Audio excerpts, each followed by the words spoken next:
2, 3. 1,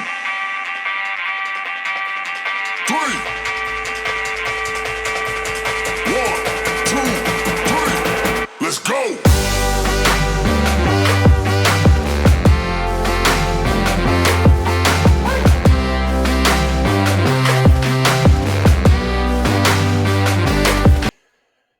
Welcome back to Teaching Crypto. This is Crypto Headlines with MrFOMO. Before we get started, please like, subscribe, and share. You'd help us out quite a bit. First up, crypto lender Nexo targeted in a raid. They raided their offices in Bulgaria. This is a months-long money laundering investigation.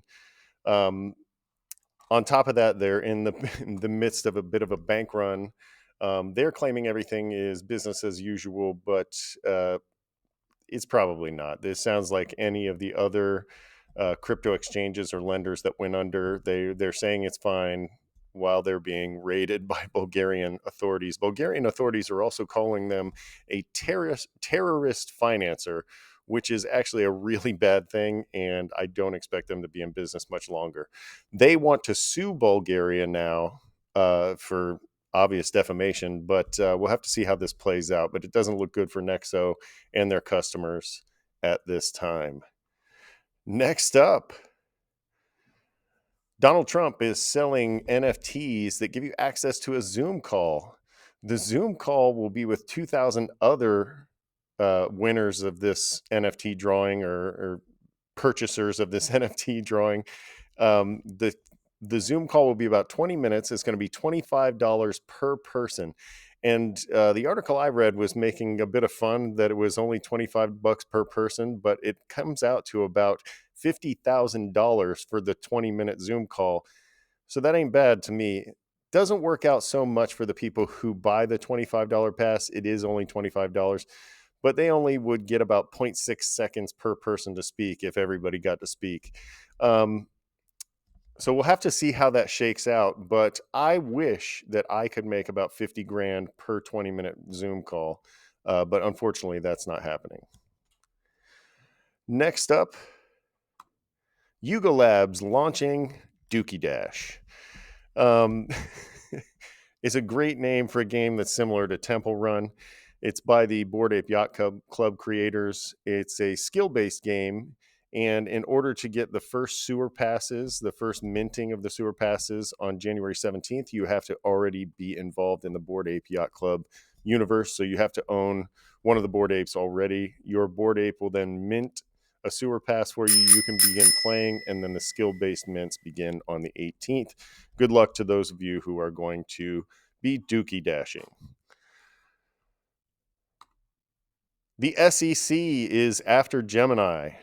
They are suing them, basically saying they're selling unregistered securities. Senator Tom Emmer is calling the SEC late to the game and said that they are too late to help customers. He's doing, I mean, I would agree with him that anyone who's trying to regulate or go after Gemini is too late because all the damage has been done.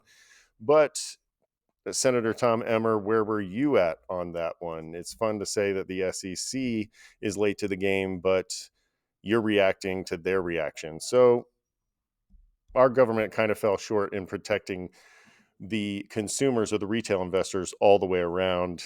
And I don't know if anyone's more to blame in the government or less to blame than anyone else, but certainly the SEC should shoulder most of that blame. Next up, FTX is cleared to sell some of their assets, LedgerX being the biggest one. This means more money recovered for the creditors. Other assets cleared too are Embed, their stock trading platform, and then you also have their FTX arms in Japan and Europe that will be sold. So that's good news for FTX creditors. Looks like they will be getting back into that $6 billion fund that exists now. But again, that's still a long way from getting all the money back. Let's touch a bit on the macro environment. There's a lot of people out there screaming bull market, bull market, bull market, but the macro environment is not looking awesome. Janet Yellen came out today saying that the U.S. is going to have to take extraordinary steps to avert a default. She sent a letter to a bipartisan letter to all the senators and representatives and asked them to consider raising the debt ceiling again. That is not great news here in the U.S. That means there's a fiscal fight coming to Capitol Hill around the debt ceiling. That doesn't spell good news for the markets. But on top of that, you have Russia retaking at least one key city in the Ukraine. So it looks like that war is going to drag on. You also have the colder months coming to the Northern Hemisphere, which will raise gas concerns, especially in parts of Europe. You have floods in California. And then on top of that, you've got the U.S. Treasury saying that they're going to have to do some gymnastics in order to keep the country afloat. So I would not consider this a bull market time at present, but I would definitely keep my eyes open for opportunities to DCA.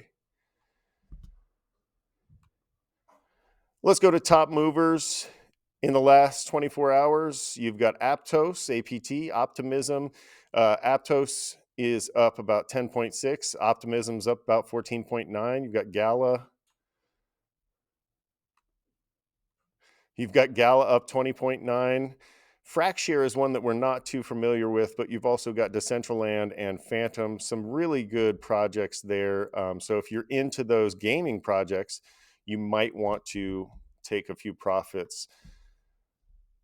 The top losers here are FEI, USD, Monero, Zcash, Immutable X, which is a project that we actually like. So if that keeps falling down, look for an opportunity. But this fall is probably linked to the fact that they were running a little bit with the other gaming tokens.